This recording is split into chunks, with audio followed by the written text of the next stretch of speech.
प्रतीक और पार्थी बुरी तरह हैरान थे।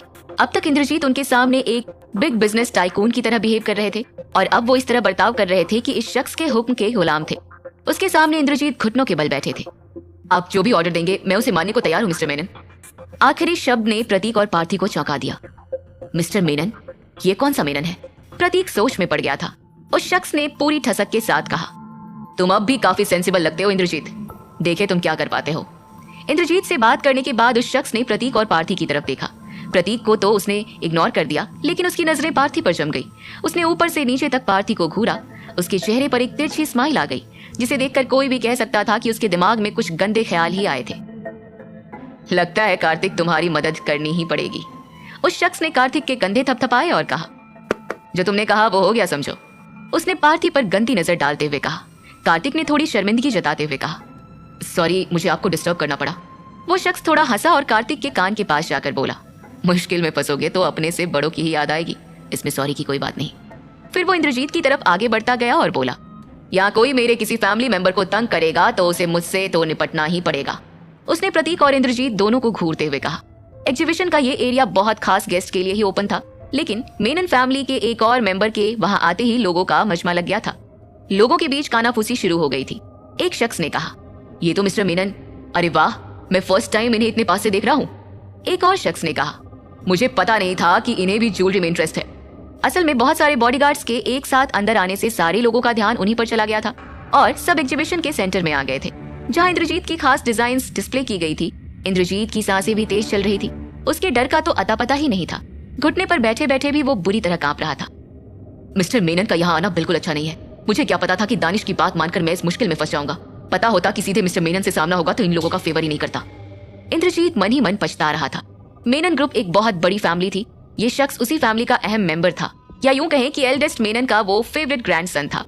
मेनन परिवार की तीसरी पीढ़ी की कमान 4 मेन लोगों के हाथ में थी, जिसमें से एक ये शख्स था। इसके आगे कार्तिक भी कुछ नहीं था। मेनन फैमिली के इस चश्मो चिराग का नाम था तुषार मेनन, जो फैमिली में भी बहुत धाक रखता था और शहर में भी उसका अच्छा खासा रुतबा था। वो चाहे तो इंद्रजीत की भी ज्वेलरी सर्कल से छुट्टी करवा सकता था, इसलिए इंद्रजीत उसके सामने डरा सहमा सा बैठा था। मिस्टर मेनन, आप जानते हैं मैं ज्वेलरी सर्कल के रूल्स हमेशा फॉलो करता हूँ, फिर भी मुझसे कोई गलती हो गई हो तो प्लीज फॉरगिव मी। इंद्रजीत ने डरी हुई आवाज में कहा।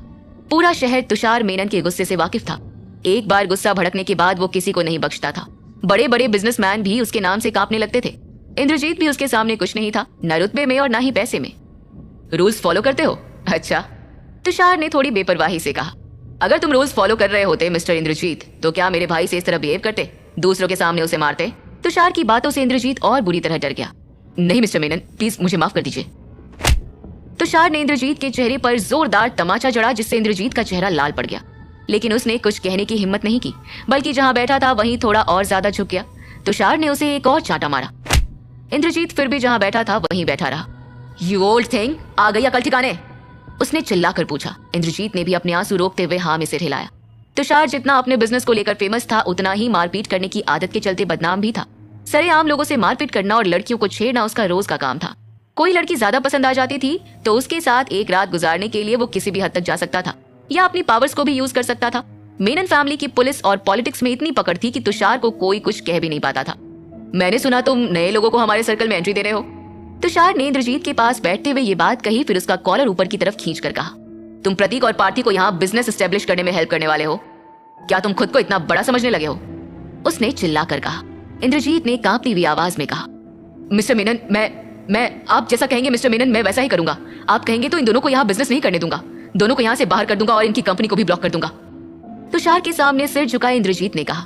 इंद्रजीत की बात सुनकर तुषार जोर जोर से हंसने लगा। उसने कहा, तुम तो मेरी उम्मीद से ज्यादा समझदार निकले। मेरे पैरों में अपना सिर झुकाओ, फिर सोचूंगा तुम्हें खड़े होने का मौका देना है या नहीं।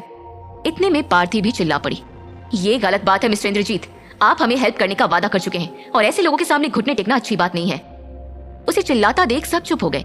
इंद्रजीत ने कुछ रिएक्ट नहीं किया तो उसने कहा, आप हमारी कंपनी को कॉपरेट करने के लिए कह चुके हैं, अब इन लोगों के आने से डिसीजन कैसे बदल सकते हैं? पार्थी थोड़े गुस्से में नजर आ रही थी। ओह हाय ब्यूटीफुल, तुम तो गुस्से में भी हसीन लगती हो। तुषार की हवस उसके चेहरे पर नजर आने लगी थी। उसने पार्थी से कहा, तुम्हें फिक्र करने की जरूरत नहीं है, तुम्हें यहाँ बिजनेस डेवलप करना है ना, बिल्कुल करो। तुम चाहो तो इस एग्जीबिशन को पार्थी ज्वेलरी शो में बदल देता हूँ। एक बार मेरी तरफ नजरें उठाकर तो देखो। ये कहते हुए तुषार ने पार्थी के चेहरे पर हाथ रखने की कोशिश की, लेकिन पार्थी उसका हाथ छाड़कर दूसरी तरफ जाकर खड़ी हो गई। तुषार फिर बुरी तरह हंसा और बोला, तुम जो चाहती हो सब हो जाएगा पार्थी। बस तुम्हें मेरे साथ चलना होगा। तुम जितने प्यार से मेरी बात मानोगी, तुम्हारा बिजनेस उतना ही इजीली डेवलप होगा। ये कहते हुए तुषार पार्थी की तरफ बढ़ने लगा। वो पार्थी के पास पहुंचे उससे पहले ही प्रतीक उठकर दोनों के बीच में आ गया। उसे देखकर तुषार ने फिर एक कनिंग स्माइल दी। अच्छा, तुम वही हो ना प्रतीक, जो हमारे ही शहर में आकर इसलिए उछल रहा है क्योंकि वो संदीप शुक्ला को जानता है ना, जिसकी हमारे सामने कोई औकात नहीं है। प्रतीक ने बहुत कामली उसे जवाब दिया। हो या ना हो, तुम्हें उससे क्या फर्क पड़ता है? प्रतीक के तेवर देखकर तुषार ने गुस्सा जताया। मेरे सामने जुबान चलाते हो? इतनी हिम्मत कैसे हुई तुम्हारी? देख नहीं रहे ये इंद्रजीत कैसे कुत्ता बनकर सिर झुकाकर बैठा है? प्रतीक ने बहुत बेपरवाही से जवाब दिया। बैठा होगा, मुझे उससे क्या? जमीन पर नील डाउन होकर बैठे इंद्रजीत ने प्रतीक की तरफ देखा और इशारा किया, जैसे कहना चाह रहा हो कि चुपचाप नील डाउन हो जाओ। प्रतीक ने इंद्रजीत को देखकर भी अनदेखा कर दिया। एक बार फिर वहां तमाशबीन बने लोगों के बीच कानाफूसी का दौर शुरू हो गया।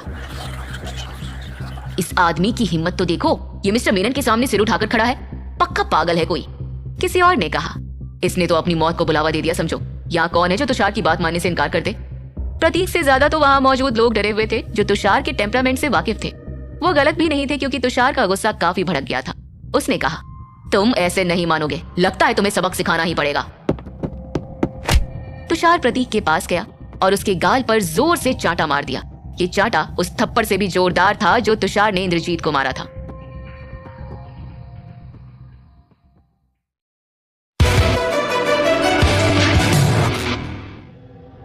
प्रतीक को चांटा चढ़ने के बाद तुषार ने कार्तिक की तरफ देखा और स्माइल दी। उसने कार्तिक से कहा, छोटे भाई देखा, ऐसे लिया जाता है बदला। वो खुद पर इतरा सके उससे पहले ही उसके चेहरे की स्माइल गायब हो गई। वो दर्द से चिल्ला पड़ा, आह! इसके बाद बोन्स क्लिक होने की आवाज आई। तुषार एक बार फिर जोर से चिल्लाया, आह! छोड़ो मेरा हाथ, छोड़ो! जिस हाथ से तुषार ने प्रतीक को चांटा मारा था, उसी हाथ को प्रतीक ने पकड़कर मोड़ दिया था। दर्द के मारे तुषार के माथे से पसीना आ गया था और चेहरे पर अजीब से एक्सप्रेशन थे। साफ दिख रहा था कि उसे प्रतीक से इस तरह रिएक्ट करने की उम्मीद नहीं थी, लेकिन प्रतीक ने भी उसका हाथ मोड़ना बंद नहीं किया था। तुषार हैरानी से प्रतीक की तरफ देख रहा था। प्रतीक का फेस एकदम एक्सप्रेशनलेस था। तुषार की आंखों में आंखें डालकर वो सिर्फ उसका हाथ मोड़ता जा रहा था। जब चाहोगे तब किसी को भी चांटा मार दोगे क्या? प्रतीक मन में ही बात कर रहा था। मैंने आज तक किसी को वार्न किए बगैर उस पर हाथ नहीं उठाया। फिर उसने तुषार से कहा, तुम्हारे जैसे लोगों को सबक सिखाना बहुत जरूरी है। खुद को पता नहीं क्या समझते हो? ये कहते हुए प्रतीक ने उसके हाथ पर प्रेशर बढ़ा दिया। फिर तुषार जोर से चिल्लाया, आह! आह! हाथ पीछे मुड़ने की वजह से तुषार एक तरफ झुकता जा रहा था। उसका चेहरा दर्द से पीला हो गया था और आंखें लाल हो रही थी। आसपास के लोग उसे ही घूर रहे थे और एक दूसरे के कान में कुछ बुदबुदा रहे थे।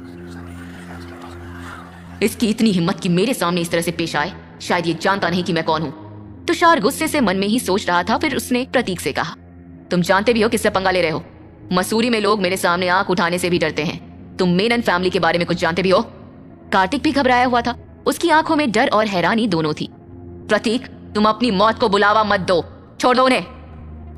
कार्तिक ने जो कहा, कुछ वैसे ही आवाजें वहां मौजूद लोगों के बीच से भी आ रही थी, जिसमें से एक ने कहा, तुषार मेनन से पंगा ले रहा है, अब तो भगवान ही से बचा सकते हैं। भीड़ में से ही एक और आवाज आई, अरे छोड़ दो उसको, मेनन फैमिली से पंगे लेना बेवकूफी है, इनसे पंगा लेकर कोई शहर में नहीं रह सका है। लोगों के बीच कानाफूसी और कमेंट्स का दौर बढ़ता ही जा रहा था। तुषार अभी प्रतीक के सामने पूरी तरह बेबस दिख रहा था। इसके बावजूद लोग प्रतीक को ही बेवकूफ मान रहे थे। सिर्फ कार्तिक और तुषार ही नहीं, उन सब के लिए ये यकीन करना मुश्किल था कि शहर में कोई ऐसा भी हो सकता था जो मेनन फैमिली को खुलेआम चैलेंज कर दे। प्रतीक पर उनकी बातों का कोई असर नहीं था। उसने बिना डरे एक जोरदार झापड़ तुषार के चेहरे पर लगा दिया था और एक तिरछी स्माइल दी। तुषार दर्द के बावजूद गुस्से से चिल्ला पड़ा, हाउ डेयर यू! बचपन से आज तक किसी ने मुझे चाटा नहीं मारा, मेरे फेस को छूने की तुम्हारी हिम्मत कैसे हुई? तुषार के गाल पर प्रतीक की उंगलियां छप चुकी थी। वो गुस्से की वजह से बुरी तरह कांप रहा था। उसे ज्यादा गुस्सा इस बात का था कि लोग उसे इस हाल में देख रहे थे। बचपन से आज तक उसके अपने घर के लोगों ने उसे चाटा नहीं मारा था, इसलिए प्रतीक का चाटा उसे बर्दाश्त नहीं हो रहा था। प्रतीक ने उसके हाथ को थोड़ा और घुमा दिया और दांत भींचते हुए कहा, अच्छा तो क्या बस तुम्हारा ही चेहरा है? दूसरों की कोई इज्जत नहीं है जिन्हें तुम जब चाहे तब मार दोगे? ये कहते हुए प्रतीक ने उसे एक और चांटा मार दिया। ये चांटा इतना झन्नाटेदार था कि तुषार का दिमाग घूम गया। उसके दोनों तरफ के गाल अब सूजे हुए दिख रहे थे। तुषार ने जोर से चिल्लाने की कोशिश की, मैं तुझे जिंदा नहीं छोड़ूंगा, लेकिन उसके गले से आवाज ही नहीं निकल सकी। उसके गालों पर बुरी तरह जलन हो रही थी और लोगों की भीड़ के सामने वो ह्यूमिलिएट महसूस कर रहा था। तुषार को इस बुरे हाल में देखकर अब लोगों के सुर भी बदल रहे थे। अब तक प्रतीक को बेवकूफ मान रहे लोगों के बीच तुषार के बुरे हाल की बातें हो रही थी। भीड़ में मौजूद एक व्यक्ति ने कहा, कौन है ये आदमी? इसने तो मेनन फैमिली का मजाक बनाकर रख दिया। एक के बाद एक 2 थप्पड़ लगा दिए। दूसरे व्यक्ति ने कहा, हाँ, हम तो बेकार ही इसके नाम से डरते थे, ये तो सबके बीच में पिट गया। हालांकि कुछ लोगों को ये जरूर लग रहा था कि कुछ बड़ी लड़ाई जरूर होगी। मेनन फैमिली के लाडले का ये हाल करके भला कौन शहर में जिंदा रह सकता था? तुम्हें सच में लगता है कि तुम यहाँ बवाल करोगे और संदीप शुक्ला तुम्हें बचा लेगा? अभी भी कहता हूँ, छोड़ दो मुझको, वरना मैं तुम्हें इतना तड़पाऊंगा कि मौत की भीख मांगोगे। प्रतीक ने कुछ नहीं कहा। उसके चेहरे पर कोई एक्सप्रेशन नहीं थे। वो बस तुषार को घूरता रहा। ओह, तो तुम ऐसे नहीं मानोगे, तुषार ने कहा और फिर पूरी ताकत लगाकर चिल्लाया, पकड़ो इसे और तब तक मारो जब तक ये अपने घुटने मेरे सामने नहीं टेक देता। तुषार ने अपने बॉडीगार्ड्स से कहा। बॉडीगार्ड्स को तो जैसे उसके ऑर्डर का ही इंतजार था। एक बॉडीगार्ड दौड़ता हुआ प्रतीक की तरफ आया और उसे पंच मारने की कोशिश की। उसका पंच किसी चीज से टकराया भी, लेकिन अगले ही पल उस बॉडीगार्ड की चीख भी सुनाई दी, आह मेरा हाथ! वो एक हाथ से अपना पंच वाला हाथ दबाकर जोर से चिल्ला रहा था। लोगों ने देखा प्रतीक ने जिस तरह तुषार को पहले पकड़ा हुआ था वैसे ही पकड़ा था। वो आराम से तुषार का हाथ मरोड़कर स्माइल कर रहा था। उसके ठीक सामने एक लंबा चौड़ा सा आदमी खड़ा था जिसने उस बॉडीगार्ड को धराशायी कर दिया था। मेरे होते हुए क्या प्रतीक सर को इन लोगों से लड़ना पड़ेगा? ये शख्स कोई और नहीं, हैरी था, जिसने इतने सारे बॉडीगार्ड्स को देखकर अंदाजा लगा लिया था कि अंदर कुछ होने वाला था, इसलिए वो भी अंदर आ गया। प्रतीक ने उससे कहा, वाह क्या टाइमिंग है तुम्हारी हैरी, अब इन सबकी अक्ल भी ठिकाने लगा दो। प्रतीक का इतना कहना था कि हैरी बिजली की तरह गरजा और बुलडोजर की तरह उन बॉडीगार्ड्स पर टूट पड़ा। मेनन के लाडले की सिक्योरिटी में तैनात वो बॉडीगार्ड्स 10 मिनट भी हैरी से नहीं लड़ पाए और धूल चाटते हुए नजर आ रहे थे। कार्तिक का हाल तो ऐसा था जैसे उसकी नसों में खून जम गया था। प्रतीक के साथ बॉडीगार्ड भी आया है। दूसरी तरफ पंकज सोच रहा था कि इसके एक बॉडीगार्ड ने मेनन के सारे बॉडीगार्ड की हवा निकाल दी। अब तक घुटनों के बल बैठा इंद्रजीत भी यही सोच रहा था। मेनन के सारे बॉडीगार्ड तो प्रोफेशनल सिक्योरिटी कंपनी से हायर किए हुए हैं। प्रतीक के बॉडीगार्ड के 2 पंच से ही सारे ढेर हो गए। अब तक लोग भी वहां खड़े होकर सारा तमाशा देख रहे थे। वो ये देखना चाहते थे कि मेनन के बॉडीगार्ड अब शहर में पहली बार दिख रहे इस आदमी का क्या हाल करेंगे। वो ये देखकर हैरान थे कि उसके सिर्फ एक बॉडीगार्ड ने मेनन की सिक्योरिटी की सारी हवा निकाल दी थी। बॉडीगार्ड्स को निपटाने के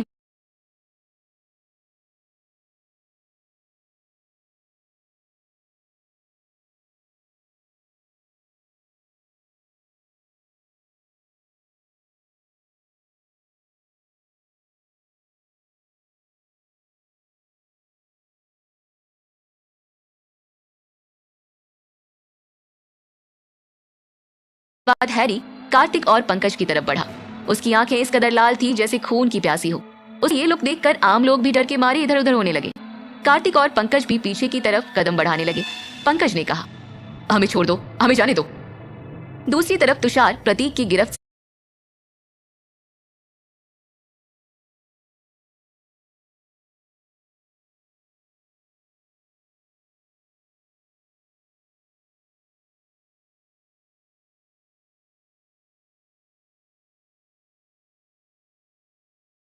से छूटने के लिए कसमसा रहा था। छोड़ो मेरा हाथ, छोड़ दो मुझे। वो बस एक फोन करने का मौका चाहता था ताकि अपनी फैमिली के दूसरे लोगों को बुला सके, लेकिन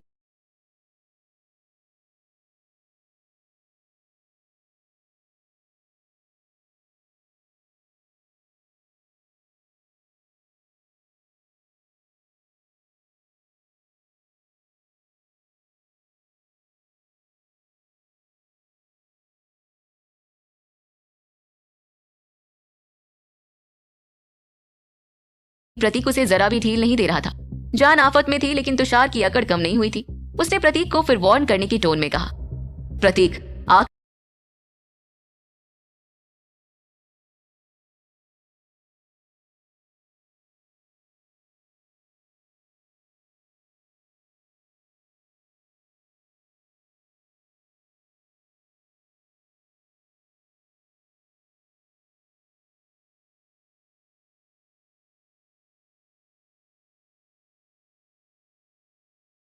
आखिरी 1 मिनट देता हूँ, मेरे सामने घुटने टेक दो, मैं तुम्हें माफ कर दूंगा। एक बार अगर मेनन फैमिली के दूसरे लोग आ गए तो तुम बच नहीं पाओगे। प्रतीक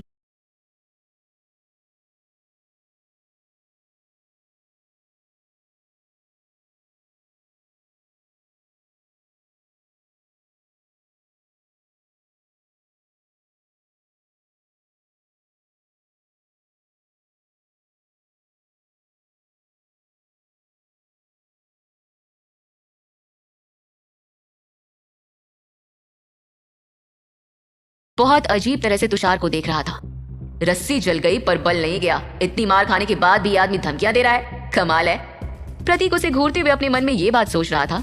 तभी अचानक हुआ कुछ।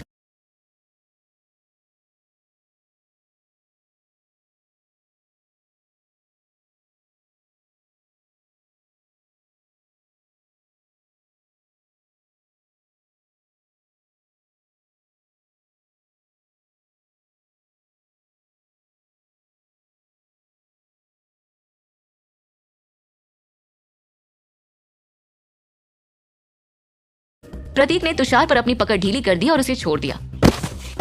तुषार नीचे गिरा और फिर संभल कर खड़ा हो गया। अब देखता हूँ तुझे कौन बचाता है। तुषार ने सीधे खड़े होने के बाद राहत की सांस ली, लेकिन प्रतीक के सामने वो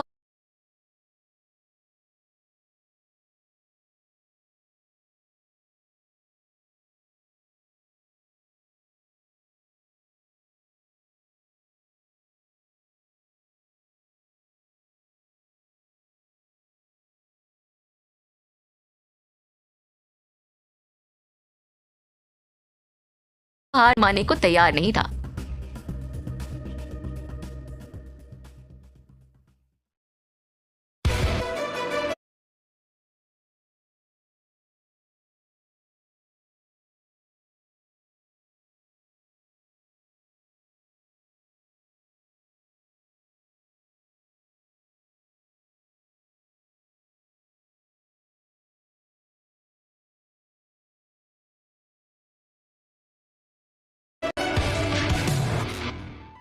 प्रतीक तुषार के तेवर देखकर हैरान था। तभी तुषार फिर चिल्लाया, क्या हुआ? डर गए और नहीं लड़ोगे?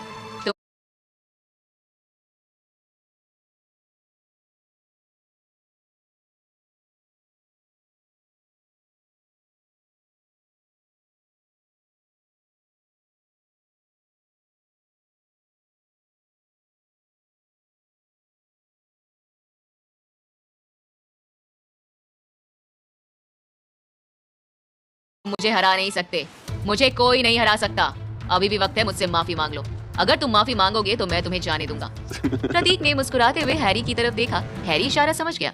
पलक झपकते ही हैरी ने तुषार को जमीन पर पटक दिया, फिर बोला, तुम चाहते क्या हो? इतना कहते ही हैरी ने तुषार के मुंह पर जोर का थप्पड़ मारा और उसका गाल खींच लिया। फिर उसे गले से पकड़कर हवा में लटका दिया। तुषार चिल्लाया, देखो मुझे छोड़ दो, मैं मेनन फैमिली का बड़ा बेटा हूँ, तुम पछताओगे। हैरी के मजबूत हाथ तुषार को एक मशीन की तरह महसूस हो रहे थे। उसे लगा अगर उसने मुट्ठी जरा और कस ली तो उसके गले की हड्डी टूट जाएगी। हैरी ने फिर धीरे से कहा, मुझे नहीं पता तुम किसके बेटे हो, पर मैं इतना जानता हूँ कि तुम कुत्ते की मौत मरोगे। हैरी को जरा भी परवाह नहीं थी कि वो कौन था। हैरी उसे बुरी तरह से पीट रहा था, जिसे देखकर वहाँ पर मौजूद लोग डर गए। अभी भी तुषार गुस्से से हैरी की तरफ देख रहा था और उसे गाली देना चाह रहा था। इससे पहले कि वो अपना मुंह खोलता, हैरी ने एक बार फिर उसके मुंह पर जोर का थप्पड़ मारा। थप्पड़ पड़ते ही तुषार का मुंह गुब्बारे की तरफ फूल गया। फिर हैरी ने उसके दूसरे गाल पर मुक्का मारा और उसके मुंह से खून निकल आया। तुषार के चेहरे पर दर्द साफ दिख रहा था। वो चिल्लाना चाहता था, पर हैरी ने उसका गला जोर से पकड़ लिया। उसके मुंह से आवाज भी नहीं निकल पा रही थी। ऐसा लगा जैसे उसकी आंखें निकलकर बाहर आ जाएंगी। तुषार को बुरी तरह पीटने के बाद हैरी ने उसे एक लात मारी और वो कई मीटर दूर जाकर गिरा। अब तो वो दर्द से कराहने लगा। उसके मुंह से खून बह रहा था और वो हाफ रहा था। तुषार, जो आज तक दूसरों को ही पीटता आया था, उसकी खुद की हालत आज कुत्ते जैसी हो गई थी। पंकज भी ये सब देखकर डरा हुआ था। उसे ऐसा लगा कि ये प्रतीक तुषार को जान से ही मरवा डालेगा, इसलिए वो चुपके से पार्थी के पास गया और उसके कान में बोला, पार्थी, क्या तुम जानती हो कि तुम्हारा पति कितनी बेवकूफी भरा काम कर रहा है? जाओ उसे रोको। अपने साथ का सहारा लेकर वो अपनी मौत को दावत दे रहा है। तुषार मेनन फैमिली का बेटा है, तुम्हारे पति की लाश भी नहीं मिलेगी। ऐसा कहकर पंकज पार्थी को डराने की कोशिश करने लगा। पार्थी बहुत डरी हुई थी, वो कुछ बोल ही नहीं पा रही थी। तभी पंकज तुषार की हेल्प करने के लिए आगे बढ़ा और उसने तुषार से पूछा, बॉस, क्या आप ठीक हैं? जैसे ही हैरी ने पंकज को देखा, वो दौड़ा और उसे भी गले से पकड़ लिया। पंकज बुरी तरह से चीखा, पर तब तक उसके कई दांत टूट चुके थे। हैरी ने धीरे से कहा, अगर तुमने मिस्टर प्रतीक के बारे में कुछ भी बुरा बोलने की हिम्मत की तो मैं सीधा तुम्हें ऊपर भेज दूंगा। पंकज के मुंह से एक शब्द भी नहीं निकल पाया। उसकी ये हालत देखकर वहां मौजूद लोगों ने अपने मुंह पर हाथ रख लिए और कुछ कहने की हिम्मत नहीं की। इंद्रजीत, जो घुटनों के बल बैठा था, वो थोड़ा शर्मिंदा लग रहा था। उसने प्रतीक से कहा, मिस्टर प्रतीक, फिलहाल बिजनेस के बारे में हम बात नहीं कर पाएंगे। हालांकि इंद्रजीत को प्रतीक से दानिश ने मिलवाया था, पर उसकी नजर में तुषार ज्यादा ताकतवर था और अब इस घटना के बाद वो तुषार से पंगा नहीं ले सकता था। वो तुषार को जानता था, अगर उसने प्रतीक से बिजनेस की कोई बात की तो तुषार या उसकी फैमिली उसे मरवा देगी। प्रतीक ने इंद्रजीत पर सरकास्टिक नजर डाली और पार्थी की तरफ मुड़ा और उससे बोला, चलो पार्थी। पार्थी भी डरी हुई और थोड़ी शर्मिंदा लग रही थी, पर वो चुपचाप प्रतीक के पीछे पीछे बाहर निकल गई। जब प्रतीक चला गया तो कुछ लोगों ने तुषार को उठने में हेल्प की। तुषार मेनन बहुत गुस्से में था। उसने गुस्से में पंकज को एक थप्पड़ मारा और चिल्लाया, तुम सालों निकलो यहाँ से। पर पंकज फिर भी गिड़गिड़ाते हुए बोला, सॉरी मिस्टर मेनन, सॉरी, मुझे नहीं पता है कि ये प्रतीक कौन है। सिर्फ इतना पता था कि ये बत्रा का नकारा दामाद है। आप चिंता मत कीजिए, उसका आपका कोई मुकाबला नहीं है। तुषार मेनन फैमिली का बेटा था और पूरे शहर में उसका नाम था, इसलिए पंकज उसकी चापलूसी करने में कोई कसर नहीं छोड़ना चाहता था। वो फिर बोला, मिस्टर मेनन, मैं सच कहता हूँ वो प्रतीक एकदम बेकार है। तुषार ने कार्तिक की तरफ देखा और धीरे से कहा, कार्तिक तुम एक काम करो, इस प्रतीक की पूरी डिटेल निकालो। तुषार और कार्तिक की बुरी नजरें अभी भी पार्थी पर थी। उन्हें अभी भी लग रहा था कि प्रतीक बस संदीप की ताकत की वजह से अकड़ दिखा रहा था। तुषार को प्रतीक से नफरत हो रही थी और वो इस हालत में भी उससे बदला लेने के बारे में सोच रहा था। तभी तुषार ने इंद्रजीत की तरफ देखा, जो अभी भी घुटने टेक कर बैठा था। तुषार ने उसे धमकाते हुए कहा, मैं तुम्हें वार्न करता हूँ, अगर तुमने प्रतीक के साथ बिजनेस करने का सोचा भी तो मैं तुम्हें जान से मार डालूंगा। तुम इतने सालों से यहाँ रह रहे हो, तुम्हें नहीं पता कि ये प्रतीक क्या चीज है? वो यहाँ सिर्फ संदीप को जानता है, पर फिर भी तुम लोग उसका कुछ नहीं बिगाड़ पाए। इंद्रजीत ने भी चापलूसी दिखाते हुए कहा, मिस्टर मेनन, मैं आपकी रिस्पेक्ट करता हूँ। अगर आपने कह दिया कि प्रतीक के साथ बिजनेस नहीं करना है तो मैं नहीं करूंगा। प्रतीक पार्थी को लेकर वापस जा रहा था। हैरी कार ड्राइव कर रहा था और प्रतीक उसके साथ वाली सीट पर बैठा था। पीछे बैठी पार्थी अभी भी डरी हुई थी। उसने घबराई आवाज में कहा, प्रतीक, मुझे लगता है कि तुषार बहुत खतरनाक है। तुमने देखा ना, इंद्रजीत भी इससे डरता है। क्या तुम इसका मुकाबला कर पाओगे? प्रतीक ने धीरे से कहा, इस तुषार के नखरे बिगड़े शहजादों जैसे हैं। अगर इसके सामने कोई सर उठाता है तो ये उसका सर कुचलने की कोशिश करता है। हालांकि मैंने मेनन फैमिली के बारे में सुना है, मुंबई में इनका बहुत बड़ा कारोबार है, इसलिए शायद इसका दिमाग 7वें आसमान पर रहता है। अभी तो हमने इसे सबक सिखा दिया है, पर ये फ्यूचर में क्या करेगा पता नहीं। प्रतीक पार्थी की चिंता को समझता था। वो जानता था कि पार्थी ज्वेलरी का बिजनेस करने के लिए एक्साइटेड थी, इसलिए उसने पार्थी को समझाते हुए कहा, तुम्हें अपने बिजनेस की चिंता करने की तो बिल्कुल भी जरूरत नहीं है। वो इंद्रजीत बस एक जोकर है जो मेनन के इशारों पर नाचता है। और तुम्हें क्या लगता है, इस एग्जीबिशन से तुम्हें कुछ फायदा होने वाला था? बिल्कुल भी नहीं। पार्थी प्रतीक को और परेशान नहीं करना चाहती थी, इसलिए उसने कह दिया, कोई बात नहीं प्रतीक, मैं ये समझ लूंगी कि मैं यहाँ घूमने आई थी। उसकी बात पर प्रतीक को हंसी आ गई। उसने हंसते हुए कहा, तुम घूमने क्यों आई थी? तुम यहाँ बिजनेस करने के लिए आई थी और तुम करोगी। मैंने तो पहले ही प्लान सोच लिया था। उसकी बात सुनकर पार्थी एक्साइटेड होकर बोली, प्लान? कैसा प्लान? प्रतीक ने कहा, एक्चुअली मेरे कुछ दोस्त हैं, मैं उनके साथ मिलकर ज्वेलरी के शोरूम की एक चेन खोलने का सोच रहा था। तुम इस फील्ड में एक्सपर्ट हो, तो क्यों ना तुम मसूरी वाली ब्रांच को संभाल लो। तुम क्या सोचती हो? ये सुनते ही पार्थी खुश हो गई। ये तो उसका सपना पूरा होने जैसा था। उसके मुंह से निकला, क्या मसूरी में एक ब्रांच? फिर अचानक वो उदास हो गई, जैसे उसे लगा हो ये नहीं हो सकता। उसने कुछ सोचा और फिर शंका जताते हुए बोली, क्या तुम मजाक कर रहे हो? मसूरी में एक ब्रांच और साथ में ज्वेलरी की एक चेन, इसका मैनेजमेंट करना काफी मुश्किल नहीं होगा? और फिर ये बिजनेस चलेगा या नहीं? फिर इसमें खर्च भी तो बहुत आएंगे। प्लान तो तुम्हारा अच्छा है, पर ये मुश्किल है। प्रतीक ने पीछे मुड़कर पार्थी की तरफ देखा और मुस्कुराते हुए बोला, तुम चिंता मत करो, वो सब मैं देख लूंगा। बस तुम मुझे ये बताओ कि तुम चाहती क्या हो? पार्थी थोड़ी कंफ्यूज लग रही थी।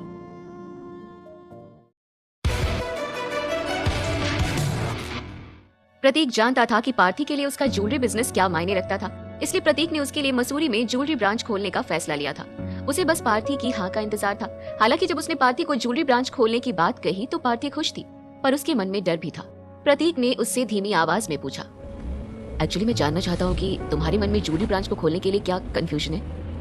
पार्थी ने कहा, एक्चुअली प्रतीक, मैंने सोचा नहीं था कि तुम इतना बड़ा प्लान कर रहे हो। ये काफी अच्छा आइडिया है, पर मैं थोड़ी सी कंफ्यूज भी हूँ। तुम तो जानते हो मसूरी एक हिल स्टेशन है और ऐसी जगह कोई बिजनेस शुरू करना काफी महंगा होगा। प्रतीक ने उसे समझाते हुए कहा, तुम इसकी चिंता मत करो, मैं जानता हूँ कि ये बहुत बड़ी जिम्मेदारी का काम है। पार्थी ने मुस्कुराते हुए प्रतीक की तरफ देखा और बोली, जिम्मेदारी तो मैं निभा लूंगी, पर इंफ्रास्ट्रक्चर और मैन्युफैक्चरिंग और मार्केटिंग में बहुत खर्चा आएगा। इतना कहते ही उसने प्रतीक की आंखों में देखा और उसके मन को टटोलते हुए बोली, क्या सच में हम ये कर पाएंगे? प्रतीक ने मुस्कुराते हुए कहा, पार्थी, मुझे खुद से ज्यादा तुम पर भरोसा है। जहाँ तक बात है इन्वेस्टमेंट की, वो मैं संभाल लूंगा, तुम उसकी चिंता मत करो। पार्थी के होठों पर मुस्कान थी। उसे ये बात बहुत अच्छी लगती थी कि प्रतीक उस पर इतना भरोसा करता था। वो कार से बाहर देखने लगी। उसके मन में अभी भी उथल पुथल चल रही थी। फिर कुछ सोचते हुए उसने कहा, प्रतीक, शायद मैं ज्यादा सोच रही हूँ, पर पीछे जो कुछ मेरे साथ हुआ उसके बाद मैं रिस्क लेने से डरती हूँ। मैं ये नहीं चाहती कि कुछ गलत हो जाए। तुम तो जानते हो कि मुंबई जैसा एक्सपोजर यहाँ हमें नहीं मिलेगा। प्रतीक ने उसे समझाते हुए कहा, मैं ये बात जानता हूँ, पर तुम्हारे डिजाइन इतने यूनिक हैं कि हर कोई उन्हें पसंद करेगा। और दूसरी बात यह है कि तुम ट्रेडिशनल डिजाइन बहुत अच्छा बनाती हो और यहाँ पर ट्रेडिशनल डिजाइन की काफी डिमांड है। तुम यहाँ के लोगों की पसंद और कैपेसिटी को ध्यान में रखकर डिजाइन तैयार कर सकती हो। पार्थी ध्यान से प्रतीक की बातें सुन रही थी। प्रतीक पार्थी की भावनाओं को समझ रहा था, इसलिए उसने फिर कहा, इसमें जल्दीबाजी की कोई जरूरत नहीं है, तुम इसके बारे में अच्छे से सोच लो। पार्थी ने कहा, हाँ तुम सही कह रहे हो, हमें इसके लिए सही तरीके से तैयारी करनी होगी। मेरे दादाजी ने भी तो जब बत्रा कंपनी शुरू की थी तो उनके सामने भी बहुत बड़े चैलेंज आए थे। प्रतीक ध्यान से पार्थी की तरफ देखने लगा, जो शायद अपने दादाजी की यादों में खोई थी, इसलिए उसने प्रतीक पर ध्यान नहीं दिया। पार्थी भावनाओं में बहती जा रही थी और कहने लगी, आज देखो, मेरे दादाजी की वजह से हमारे बत्रा ग्रुप के डिजाइन्स दुनिया भर में अपनी यूनिकनेस के लिए जाने जाते हैं। ये उन्हीं की तो मेहनत का नतीजा है। प्रतीक ने हाँ में सिर हिलाया और फिर बोला, हाँ मैं जानता हूँ। पार्थी ने कुछ सोचा और फिर कहने लगी, हाँ हम ये कर सकते हैं। फिर हमारे पास एक प्रोफेशनल टीम तो है ही, फिर हमें एक बिजनेस चेन भी तो बनानी है। प्रतीक ने कहा, तुम इतना मत सोचो, मेरे ऐसे कई दोस्त हैं जो इसमें मदद कर सकते हैं। तभी पार्थी बोली, हाँ फिर तो ठीक है, अगर तुम्हारे दोस्त प्रोफेशनल्स हैं तो कोई दिक्कत नहीं है। अब पार्थी एक्साइटेड लग रही थी। प्रतीक ने कहा, हाँ इसमें कोई प्रॉब्लम है ही नहीं, तुम मुझ पर भरोसा रखो। फिर प्रतीक मुस्कुराया और पार्थी के चेहरे पर नजरें गड़ाए बोला, मुझे तुम्हारी डिजाइनिंग स्किल्स पर भरोसा है और तुम मुझ पर मैनेजमेंट के लिए भरोसा कर सकती हो। ये सुनते ही पार्थी धीरे से हंसी और उसने अपना सर प्रतीक के कंधे पर रख लिया। पार्थी को प्रतीक के कंधों पर सर रखकर एक अलग ही सुकून मिलता था। वो सोचने लगी, प्रतीक का साथ कितना सुकून भरा है, मेरी सारी प्रॉब्लम छूमंतर हो जाती है। बातों ही बातों में पार्थी और प्रतीक दोनों कब आनंदा होटल पहुंच गए उन्हें पता भी नहीं चला। पार्थी फ्रेश होने के लिए कमरे में चली गई और प्रतीक कॉन्फ्रेंस हॉल में बने कैबिन में चला गया। जब वो वापस होटल आ रहा था तो रास्ते में ही दानिश का फोन आया था। उसने उसे कुछ इन्फॉर्मेशन मेल की थी। प्रतीक जैसे ही अपने कैबिन में पहुंचा, वहां पर पहले से ही संदीप शुक्ला उसका इंतजार कर रहा था। जैसे ही प्रतीक अंदर आया, संदीप शुक्ला खड़ा हो गया और बोला, प्रेसिडेंट ओब्रॉय, गुड इवनिंग। प्रतीक मुस्कुराते हुए कुर्सी पर बैठ गया। संदीप शुक्ला ने प्रतीक के लिए चाय सर्व की और बोला, सर बॉस अभी रास्ते में है, उन्होंने मुझसे कहा था कि मैं आपको पूरी सिचुएशन की जानकारी दे दूं। प्रतीक ने अपने बालों को ठीक किया और पूछा, ठीक है, तुम ये बताओ अब ये मेनन फैमिली का क्या सीन है? संदीप शुक्ला ने कहा, अभी जब मैं आ रहा था तो मुझे बॉस की तरफ से एक मैसेज मिला जिसमें कहा था मेनन फैमिली का कोई आदमी मुझे और बॉस को ढूंढते हुए यहाँ आया है। मुझे लगता है कि इस बार तुषार मेनन हिसाब बराबर करना चाहता है। ये शायद कार्तिक का भाई है। उसकी बातें सुनकर प्रतीक ने चाय का एक घूंट लिया और कुछ सोचने लगा। तभी संदीप शुक्ला ने कहा, मुझे तुषार ने बुलाया था और ये कहा कि मैं आपको उसके हवाले करूं। अगर मैंने ये नहीं किया तो वो मेरे लिए मुसीबत खड़ी कर सकता है। समझ में नहीं आ रहा है कि वो आपको लेकर इतना ज्यादा क्यों सोच रहे हैं। क्या हमें उनके खिलाफ कोई एक्शन लेना चाहिए? तभी संदीप शुक्ला थोड़ा कंफ्यूज लग रहा था। आखिर उसने प्रतीक से ही पूछ लिया, वैसे सर क्या ज्वेलरी फेस्टिवल में कुछ हुआ था? प्रतीक ने चाय की सिप ली और शांत भाव से बोला, मिस्टर शुक्ला, तुम उसकी बात पर ज्यादा ध्यान मत दो। अगर उसकी मुझसे कोई दुश्मनी है तो उसे खुद ही कोई एक्शन लेने दो। प्रतीक की बात पर संदीप शुक्ला ने हाँ में सर हिलाया और बोला, सर वैसे मुझे ऐसा लगता है कि इस तुषार ने अंडरवर्ल्ड डॉन तेजा से कोई हेल्प मांगी है, क्योंकि इस तेजा ने मुझे आज रात खाने पर बुलाया है। वैसे तो मेरा उसके साथ दोस्ताना रिश्ता है, पर मुझे उसके बात करने के तरीके से कुछ शक हुआ। तेजा का नाम सुनते ही प्रतीक के चेहरे पर हैरानी के भाव भर आए और उसने पूछा, ताहिर? संदीप ने बताया, एक्चुअली ये आदमी यहाँ का अंडरवर्ल्ड डॉन है। इसका बड़ा नाम है और इसकी पॉलिटिकल पहुंच भी काफी अच्छी है। जहाँ तक इसके नेचर की बात है, वो बहुत ही बेकार किस्म का है। इसे किसी को मारने काटने में जरा भी झिझक नहीं होती। इसलिए मुझे लगता है कि तुषार आपके खिलाफ इसकी मदद ले रहा है। दोनों ही बहुत बेकार लोग हैं। संदीप ने बुरा सा मुंह बनाते हुए कहा। वो तेजा के तरीकों को बहुत अच्छी तरह से जानता था, पर वो आमतौर पर लोगों के बीच में नहीं आता था। संदीप ने प्रतीक को बताया, अगर ये मुझे मिलने के लिए बुला रहा था तो जरूर इसका मेनन परिवार के साथ काफी गहरा रिश्ता होगा। संदीप की बात सुनकर प्रतीक ने सार्कास्टिक वे में कहा, ओहो, तो आज डिनर डेट है। प्रतीक समझ गया था कि क्या होने वाला था। संदीप प्रतीक की तरफ हैरत भरी नजरों से देखने लगा, फिर उसने पूछा, डिनर डेट मतलब? प्रतीक मुस्कुराया और बोला, मुझे लगता है कि आज हम दोनों को डिनर डेट पर जाना होगा। संदीप अभी भी प्रतीक की बात का मतलब नहीं समझ पा रहा था, इसलिए उसने पूछा, तो क्या आप वहां जाने के लिए तैयार हैं? प्रतीक ने शांत भाव से कहा, अगर वो बुलाएगा तो जरूर जाऊंगा। संदीप अभी कुछ समझ नहीं पा रहा था कि तभी उसका फोन बजा। उसने कॉलर आईडी देखा तो ये तेजा का ही कॉल था। उसने प्रतीक से कहा, सर ये तेजा का ही कॉल है, क्या कहूँ? संदीप थोड़ा घबराया हुआ लग रहा था, पर प्रतीक ने शांति से कहा, तुम टेंशन मत लो, फोन को स्पीकर पर रखो, मैं भी सुनना चाहूंगा कि आखिर वो क्या कहना चाहता है।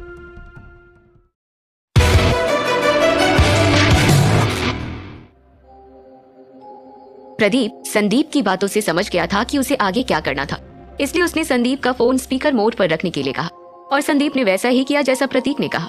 उसने फोन को स्पीकर मोड पर डाला और टैप किया। दूसरी तरफ से तेजा की आवाज आई। उसने कहा, ब्राउनी, मैंने जो तुमसे पहले कहा था, तुमने उसके बारे में सोचा? ब्राउनी देखो, तुम इस मामले में मत पड़ो। मेनन फैमिली काफी पहुंच वाली है, इसलिए मैं तुमसे कहता हूँ कि उसे मेरे हवाले कर दो और मामला खत्म। संदीप ने भी धीरे से कहा। तेजा, तुम्हारा क्या मतलब है? तेजा ने संदीप को समझाते हुए कहा, मैंने तुमसे कहा था ना कि रुद्र ओबरॉय को मेरे हवाले कर दो। तेजा संदीप को ब्राउनी कहकर बुला रहा था, क्योंकि अंडरवर्ल्ड में संदीप का निकनेम ब्राउनी था। संदीप तेजा की बात सुनकर प्रतीक के इशारे का इंतजार करते हुए कुछ देर के लिए चुप रहा। तभी फिर से तेजा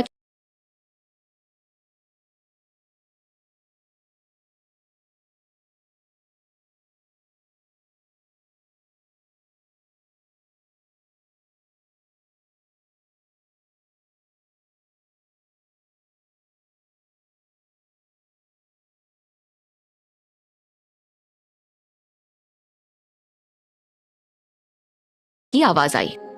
देखो ब्राउनी, तुम्हें समझना होगा कि इस रुद्र ओबरॉय की वजह से तुम्हें बड़ी परेशानी उठानी पड़ सकती है। तुषार मेनन परिवार का दूसरा बेटा है और ये एकदम पागल है, इसलिए मैं तुम्हें यही सलाह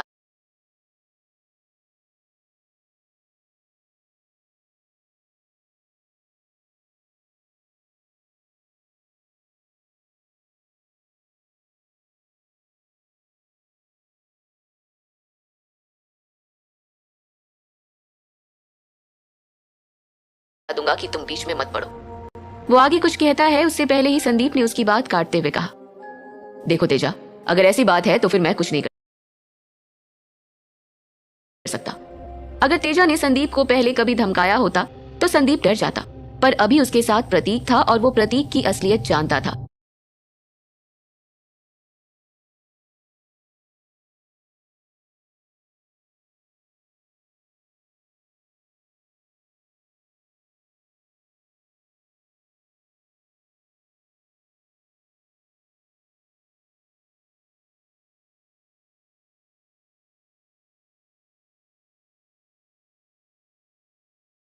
जबकि तेजा प्रतीक के असली चेहरे को नहीं जानता था।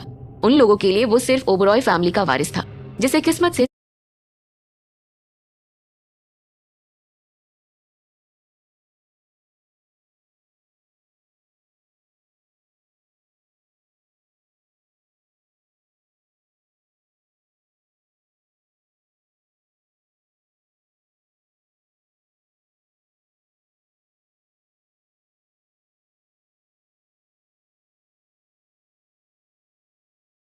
संपत्ति मिल गई थी। इस बार तेजा की थोड़ी धमकी वाली आवाज आई। देखो ब्राउनी, मैंने तुम्हें पहले ही बता दिया और मैं तुम्हें सोचने के लिए एक दिन और दे सकता हूँ। अगर कल तक तुमने मुझे जवाब नहीं दिया तो फिर मुझे किसी को भेजना पड़ेगा। फिर मत कहना कि मैं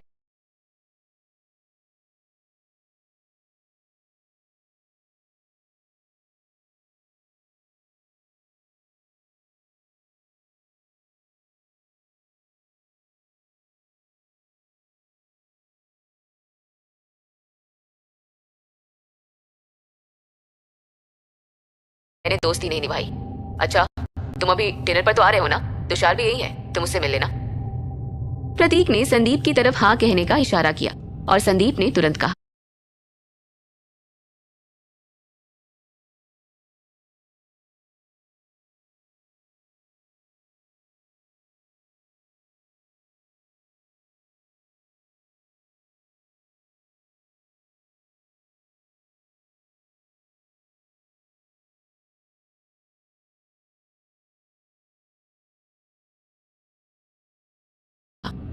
ठीक है मैं आ रहा हूँ। मैं एक काम करता हूँ, उस रुद्र ओबरॉय को भी साथ ले आऊंगा, तुम खुद ही उससे बात कर लेना।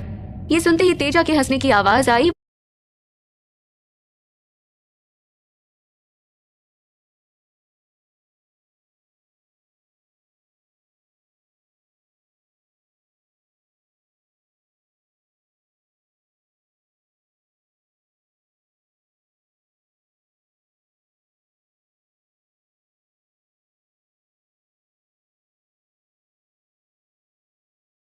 वो बोला, दैट्स माय बॉय, तो जल्दी आओ। तेजा ने संदीप के जवाब का इंतजार भी नहीं किया और फोन काट दिया। संदीप ने प्रतीक की तरफ देखा और पूछा, सर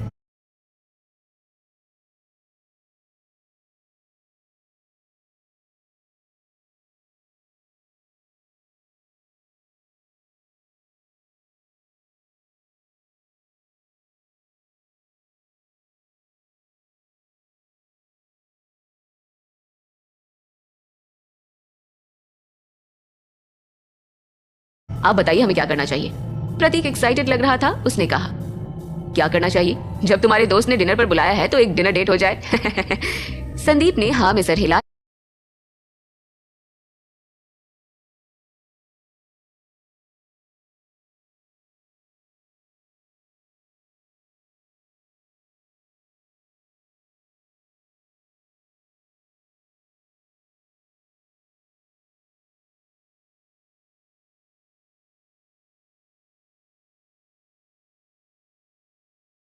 और जल्दी ही अपनी टीम को तैयार रहने के लिए कह दिया। प्रतीक ने पार्थी को रूम में ही आराम करने के लिए कहा और खुद हैरी को साथ लेकर संदीप के साथ तेजा से मिलने के लिए मसूरी के लिए निकल पड़ा।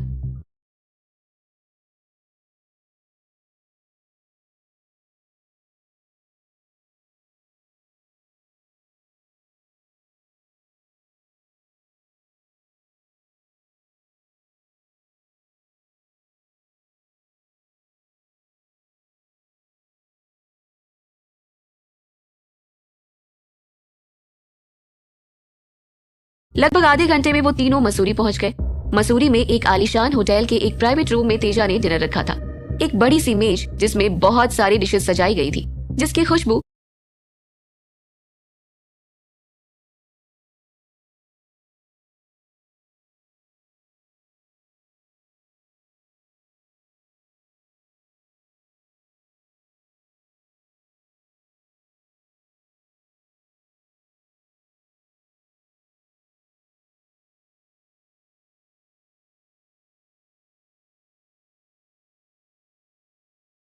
पूरे कमरे में फैली हुई थी। इस मेज पर दो आदमी बैठे हुए थे। एक अधेड़ उम्र का आदमी था और दूसरा यंग लड़का था। यंग लड़के ने अधेड़ उम्र के आदमी से कहा, तेजा अंकल, ये ब्राउनी का क्या मामला है? क्या आपको लगता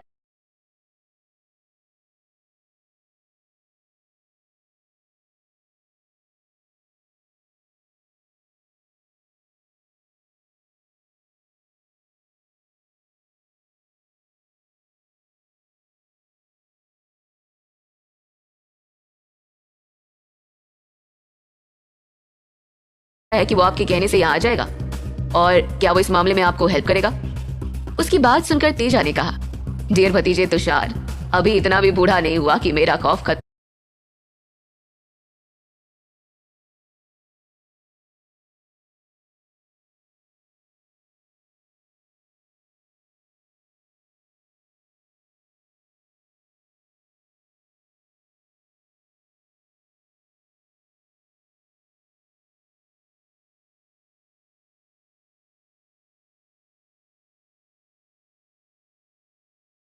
हो गया हो। तुम टेंशन मत लो, वो आएगा और अगर नहीं आया तो उठवा लूंगा। तुषार का चेहरा अभी भी थोड़ा सूजा हुआ था और उस पर उंगलियों के निशान साफ दिख रहे थे। फेस्टिवल में प्रतीक के साथ हुई झड़प के बाद उसने प्रतीक को सबक सिखाने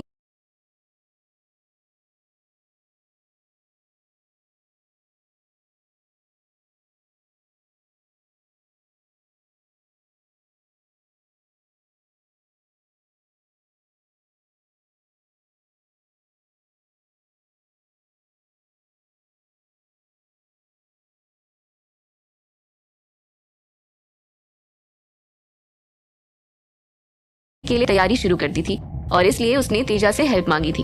तेजा का मसूरी के अंडरवर्ल्ड में दबदबा था। उसका असली नाम तेजेंद्र मेनन था और वो मेनन फैमिली का ही एक मेंबर था। हालांकि वो मेनन फैमिली का सिर्फ एक मेंबर था, बाकी उसका मेनन परिवार से कोई क्लोज रिश्ता नहीं था। बस वो तुषार के पापा तेजपाल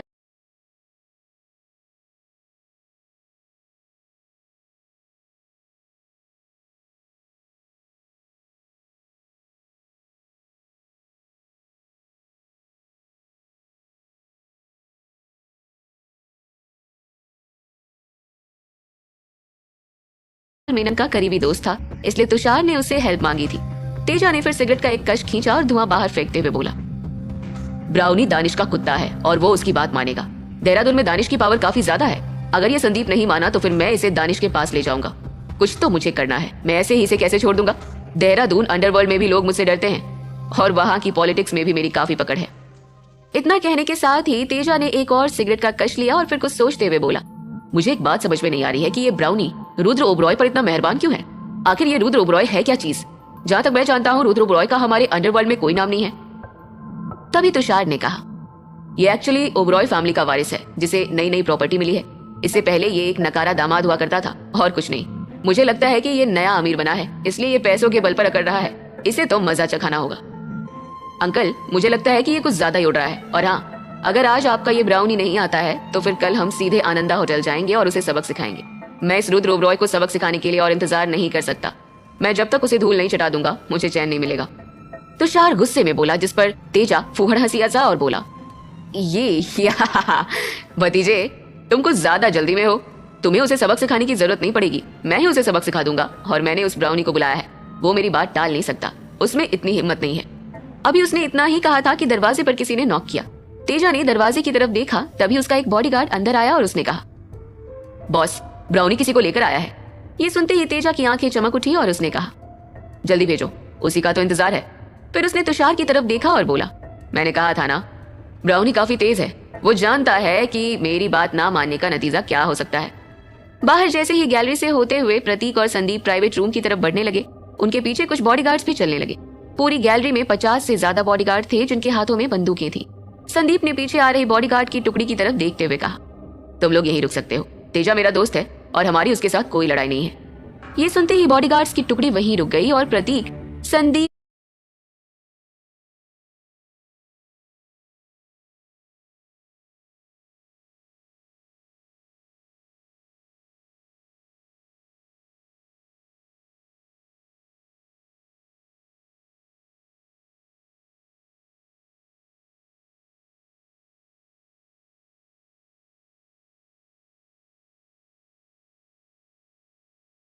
और हैरी कमरे की तरफ बढ़ गए।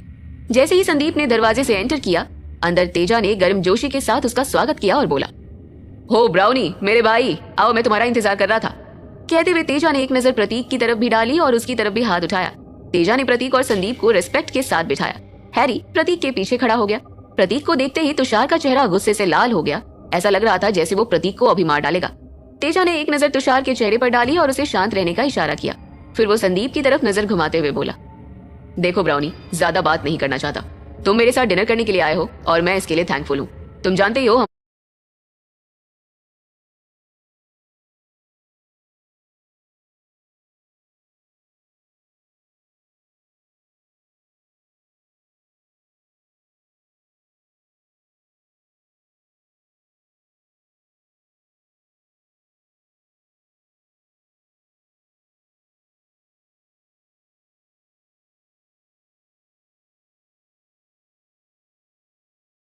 हमारी पहले ही बात हो चुकी है और मैं तुम्हें कोई शर्मिंदा नहीं करना चाहता।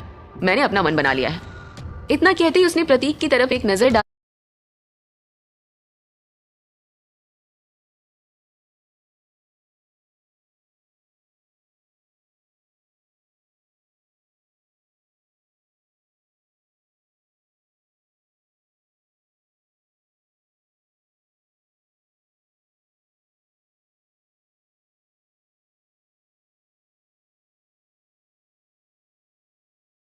जो इत्मीनान से उसकी बातें सुन रहा था।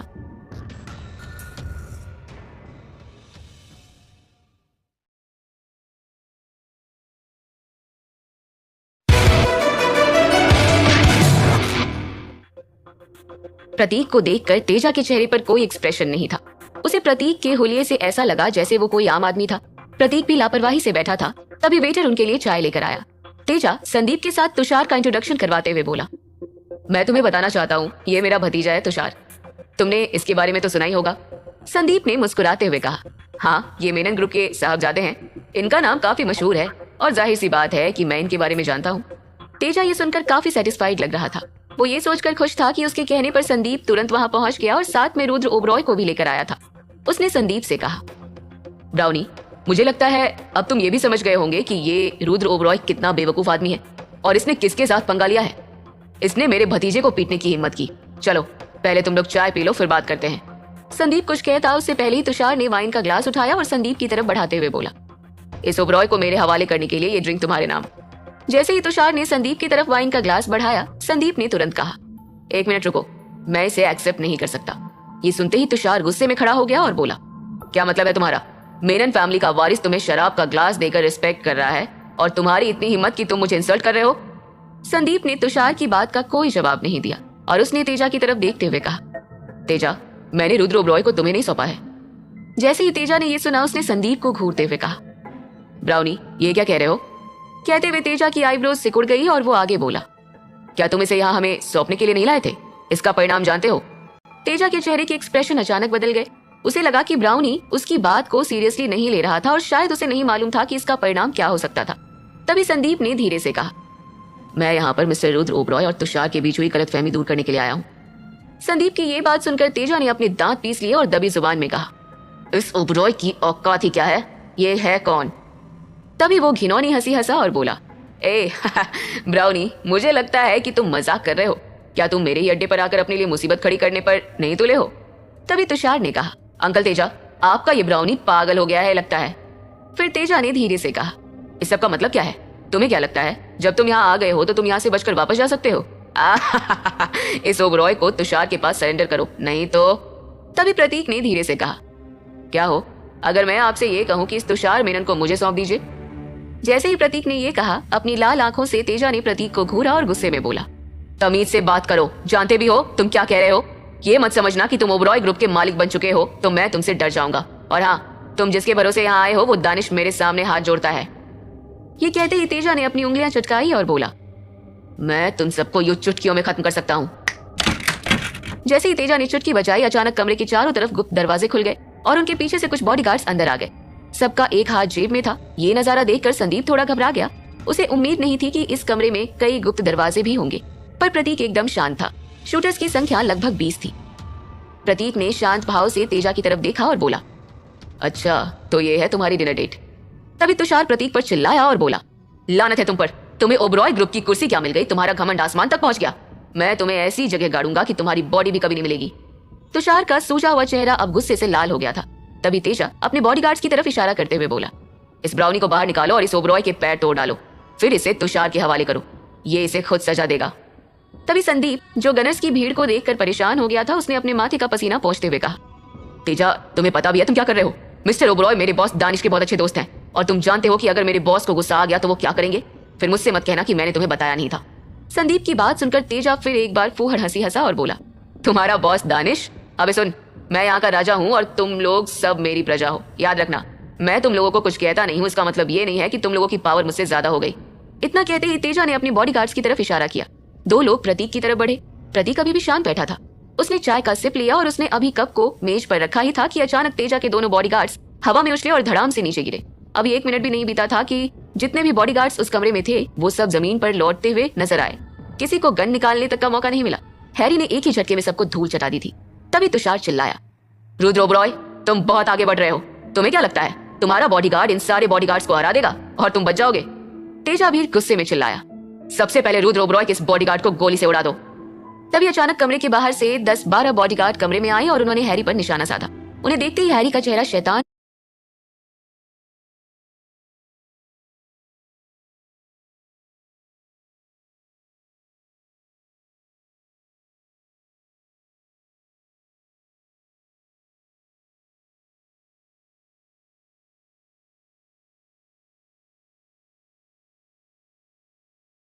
की तरह हिंसक बन गया।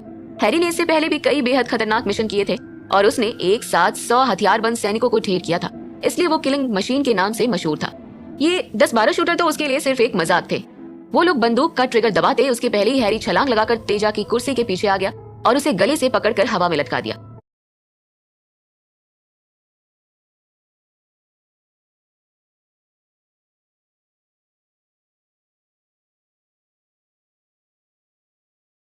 वो दर्द से चीख पड़ा, कुत्ते तुम जान से जाओगे। उसके गले से शब्द साफ भी नहीं निकल रहे थे। हैरी ने उसके गले